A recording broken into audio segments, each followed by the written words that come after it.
Bom, quem sou eu para impor uma ideia na sua cabeça de que você está estudando errado ou que este ou aquele são os melhores caminhos para você seguir?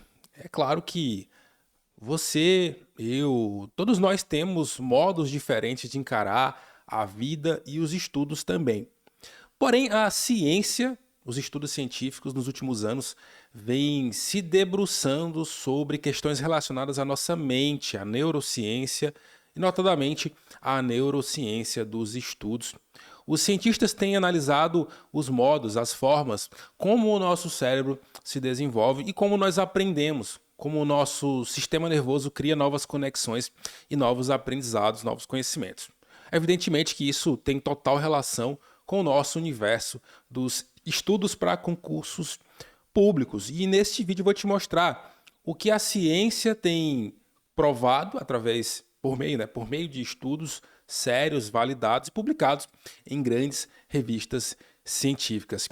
Hoje eu quero falar com vocês sobre como nós devemos esquecer para aprender mais. Engraçado, né? A gente sempre ouviu dizer que a gente aprende à medida em que a gente revisa e revisa mais vezes, e essas revisões têm que ser próximas umas das outras para que a gente não esqueça. Então, a lógica de esqueça menos para aprender mais está caindo por terra a partir dos últimos estudos científicos que provam o contrário.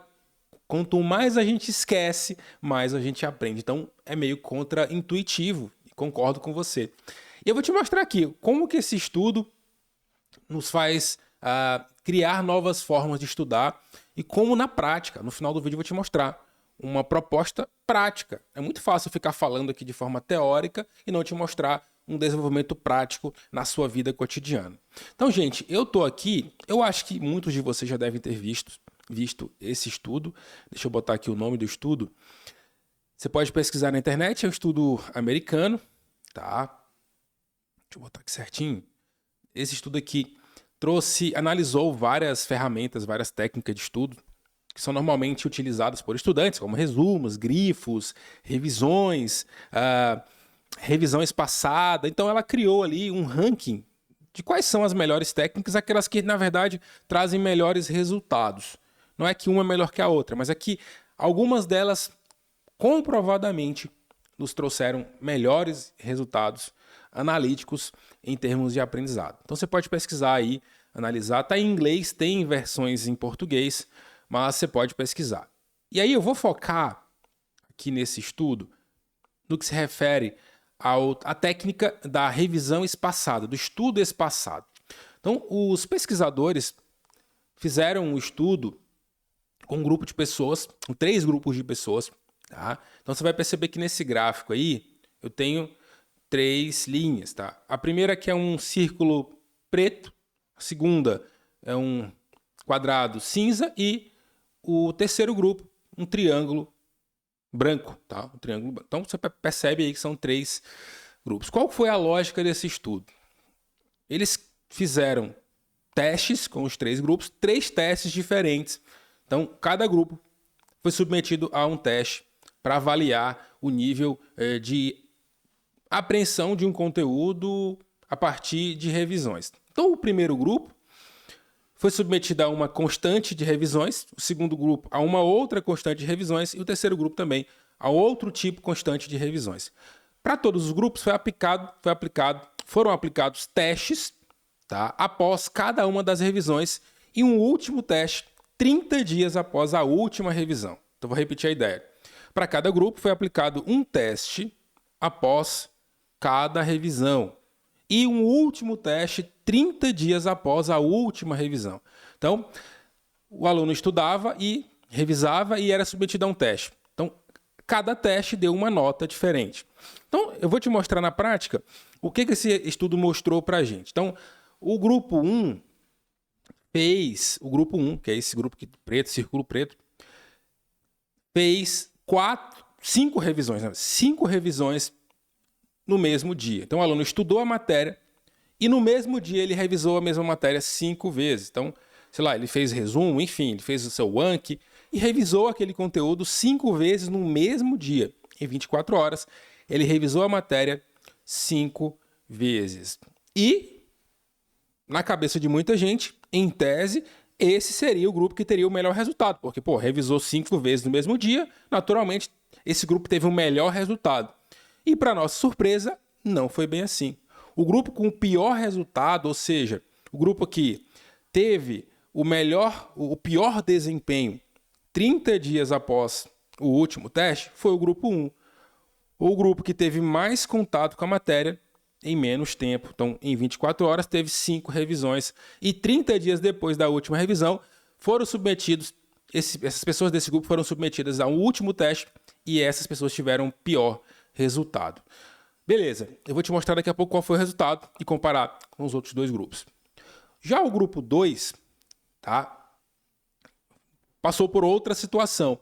Em vez de fazer revisões no mesmo dia, as revisões foram espaçadas em 24 horas. Então, no dia 1, uma revisão. No dia 2, segunda revisão. No dia 3, terceira revisão. No dia 4, quarta revisão. Dia 5, quinta revisão.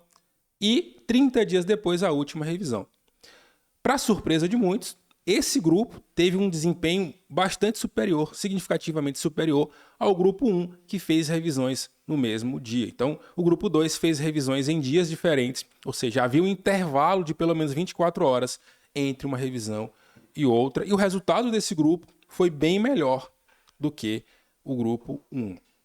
Já o grupo 3 teve outra metodologia de trabalho.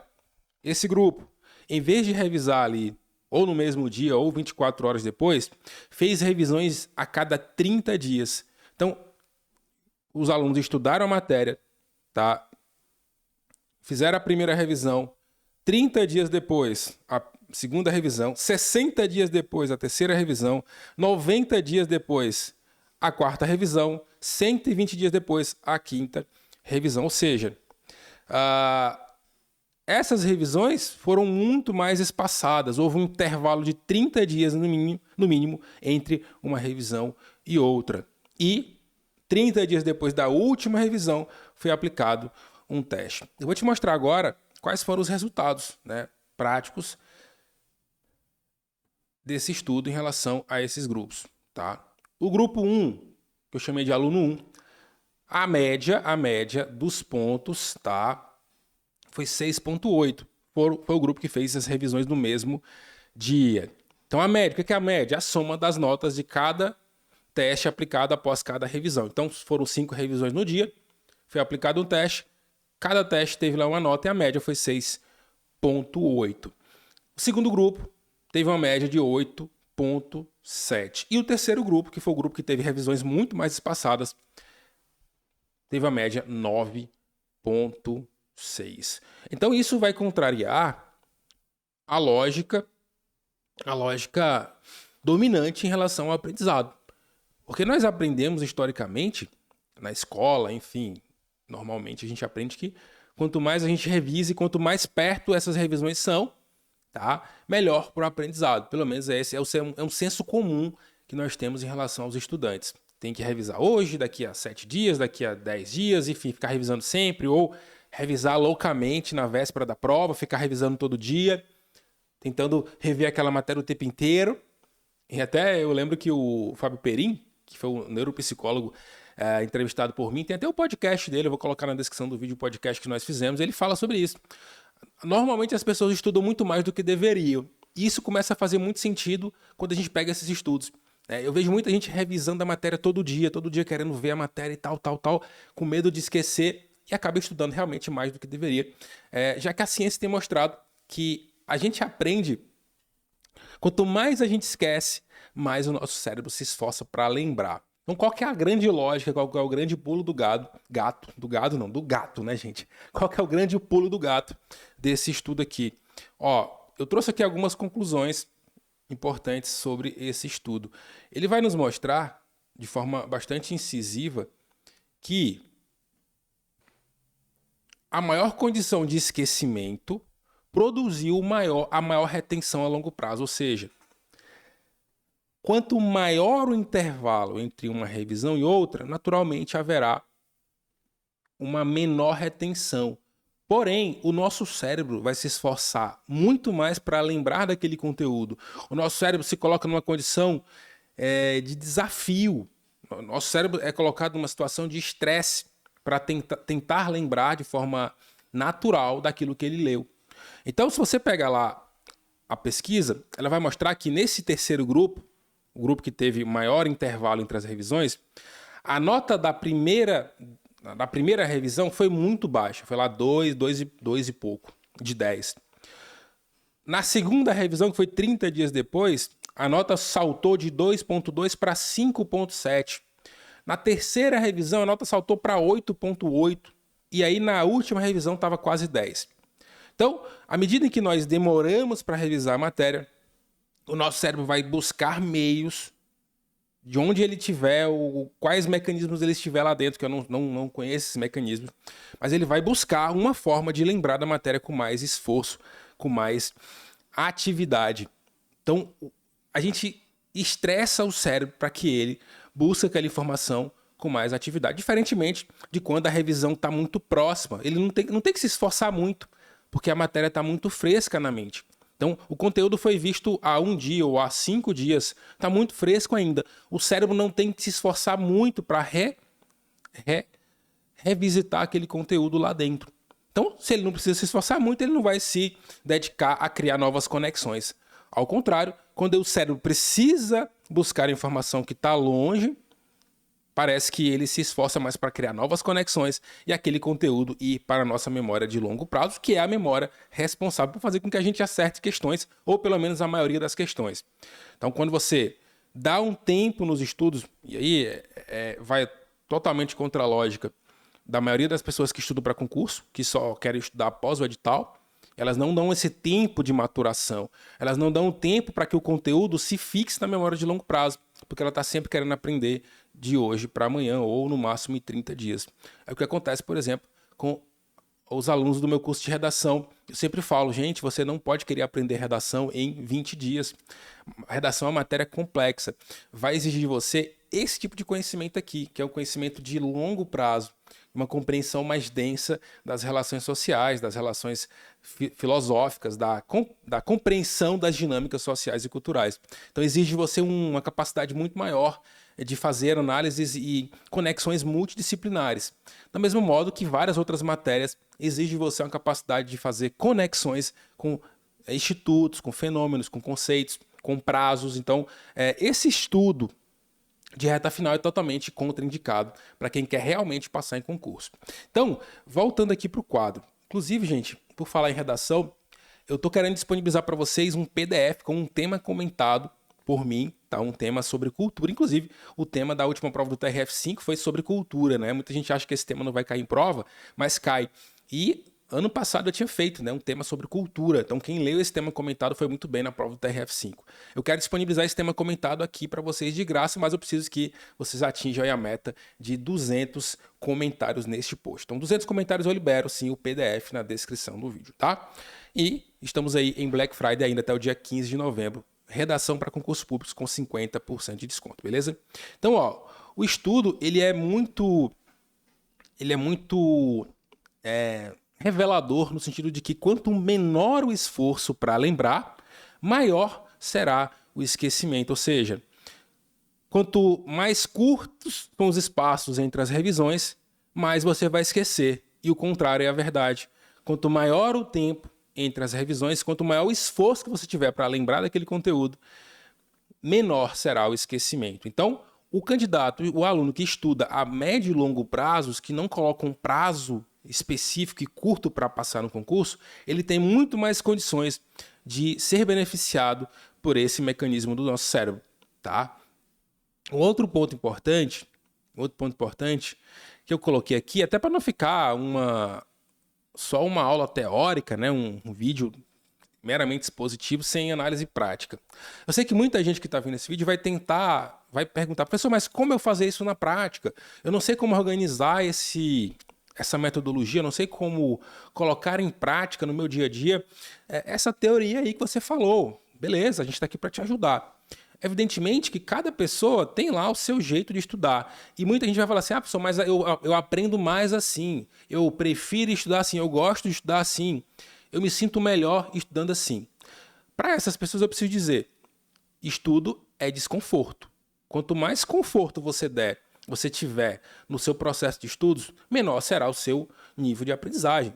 Quanto mais desconfortável for o seu estudo, maior o seu índice de aprendizagem, eu te garanto. O estudo não pode ser confortável. Eu não posso querer estudar só do jeito que eu gosto. O seu cérebro ele vai te enganar o tempo inteiro. Então você precisa criar formas de estudar que vão causar desconforto. Vão fazer com que o seu cérebro ele se esforce para buscar uma informação que ele chegou a ver, que ele teve contato, com a qual ele teve contato, mas ele não lembra. Então ele vai tentar de alguma forma buscar aquilo e vai criar novos caminhos para que aquele fique fixado na mente. Então, uma ideia aqui, tentando aplicar essa lógica das revisões espaçadas no estudo. Então, existem várias ferramentas de estudo, tá? Então, eu tenho, por exemplo, videoaula, PDF, site de questões, Anki, resumos, enfim.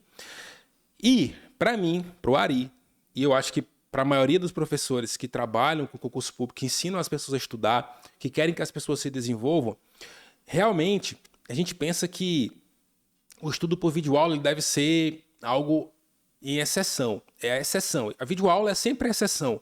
A videoaula é aquele estudo para quem está começando do zero, para quem nunca viu nada da matéria e precisa ter o primeiro contato com a matéria, tá? E quando ele não tem realmente nenhuma base e ele precisa ver aquele conteúdo pela primeira vez para entender os conceitos básicos, os fundamentos básicos daquele conteúdo. Então eu colocaria aí, por exemplo, para aquela pessoa que está começando agora, do zero, no dia 1, um primeiro contato com videoaula, mas só nesse dia, tá? Então ele vai ver ali as primeiras videoaulas ou o curso completo, não sei, de alguma forma aqui não estou querendo criar uma regra geral, uma regra padrão para todo mundo. Eu estou apenas dando um norte para que você compreenda como aplicar essa técnica de estudo espaçado nos seus estudos. Então você vai ter um primeiro contato com a matéria, tá? O primeiro contato com a matéria ali. E no dia 2 você vai partir para questões daquela matéria. Então, você teve um primeiro contato, beleza? Imagina que você está chegando numa cidade nova, né? Aconteceu isso comigo nos últimos dias. Eu vim morar numa cidade nova e eu simplesmente não conhecia nada. Cara, eu estava andando na rua e para mim era tudo novo. Nada fazia sentido para mim. E depois de alguns dias de algum contato com aquelas ruas, com aqueles bairros, enfim, eu fui criando conexões e hoje eu consigo fazer caminhos sozinho, sem a ajuda de Waze, por exemplo. Porque eu tive algum contato com aquela rua. Aquilo que era zerado, aquilo que era totalmente novo, hoje já não é mais novo. Então, meu cérebro já criou caminhos, novas conexões para chegar em determinado ponto sem precisar do mapa.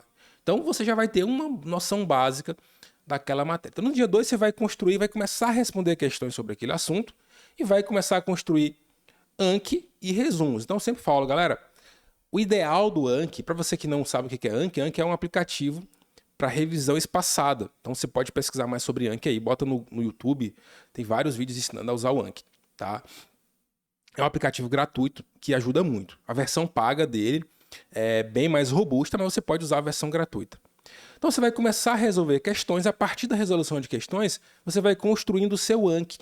E não deixa de ser um material de resumo.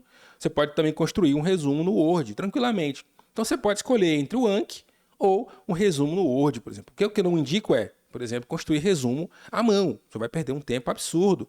Faça seus resumos no Word. Ou coloque seus resumos no Anki. Uma ideia, uma sugestão para você. Então, você vai construindo seu resumo no Anki de uma forma ativa. Você vai resolvendo questões, vendo como aquela questão cai na prova e você vai colocando os principais pontos daquela matéria no Anki. Você pode pegar comentários de colegas na questão, os melhores comentários e vai jogando no Anki, tá? Depois de você entender, logicamente, o que é um Anki, como usar o Anki, tá? Você pode pegar enunciados de questões e fazer cards com o Anki. Enfim, no dia 7, ou seja, 5 dias depois, você coloca lá mais questões, mais uma bateria de questões e mais cards de Anki. E você pode revisar aqueles cards de Anki ou resumos do dia 2 no dia 7, tá? De forma ativa e melhorando o seu material. E aí, nos outros dias 14, 30, você vai revisando o Anki de forma ativa. E aí, o próprio Anki vai programando novas revisões. Ou seja, quanto mais difícil for a questão, quanto mais erros você tiver naquela questão, mais ela vai programando revisões inteligentes para você, tá? Dia 60, por exemplo, você pode fazer mais uma bateria de questões para melhorar o Anki também, porque é a partir das questões do que você percebe que tem caído dos detalhes da norma, detalhes da matéria. Você vai percebendo aquilo ali e vai colocando no Anki. Então, no dia 60, você vai melhorar suas questões, vai resolver mais questões e vai aperfeiçoar o seu Anki. No dia 90, tá programado isso aqui. Você tem que programar isso com o seu próprio planejamento de vida aí e de estudos. Enfim, no dia 120 você vai ter mais questões e mais Anki. Eu tenho certeza que no final desses 4 meses de estudo dessa matéria, você vai ter aí, com certeza, tudo que você revisou nesses dias aí, ó, 30, 60, 90, no começo com dias mais curtos, né? Você não vai esquecer. Porque você já revisitou tantas vezes essa matéria e você deu espaço, você respirou entre as matérias, o seu cérebro se esforçou para lembrar e, com certeza, o que cair sobre o que você estudou aí nesses 120 dias, o que cair, eu te garanto, você vai acertar. Porque você exigiu do seu cérebro esforço, dedicação, e aquilo foi programado. Agora, estudar de qualquer jeito, hoje eu vou estudar isso aqui, eu acho que hoje é melhor revisar isso aqui. Eu acho que hoje, não, eu vi isso aqui há 30 dias, não, deixa quieto, não vou ver hoje, deixa para amanhã. Você não tem um plano, você não tem uma direção. Realmente, para você que não tem uma direção, fica difícil colocar em prática qualquer técnica que a ciência nos mostra.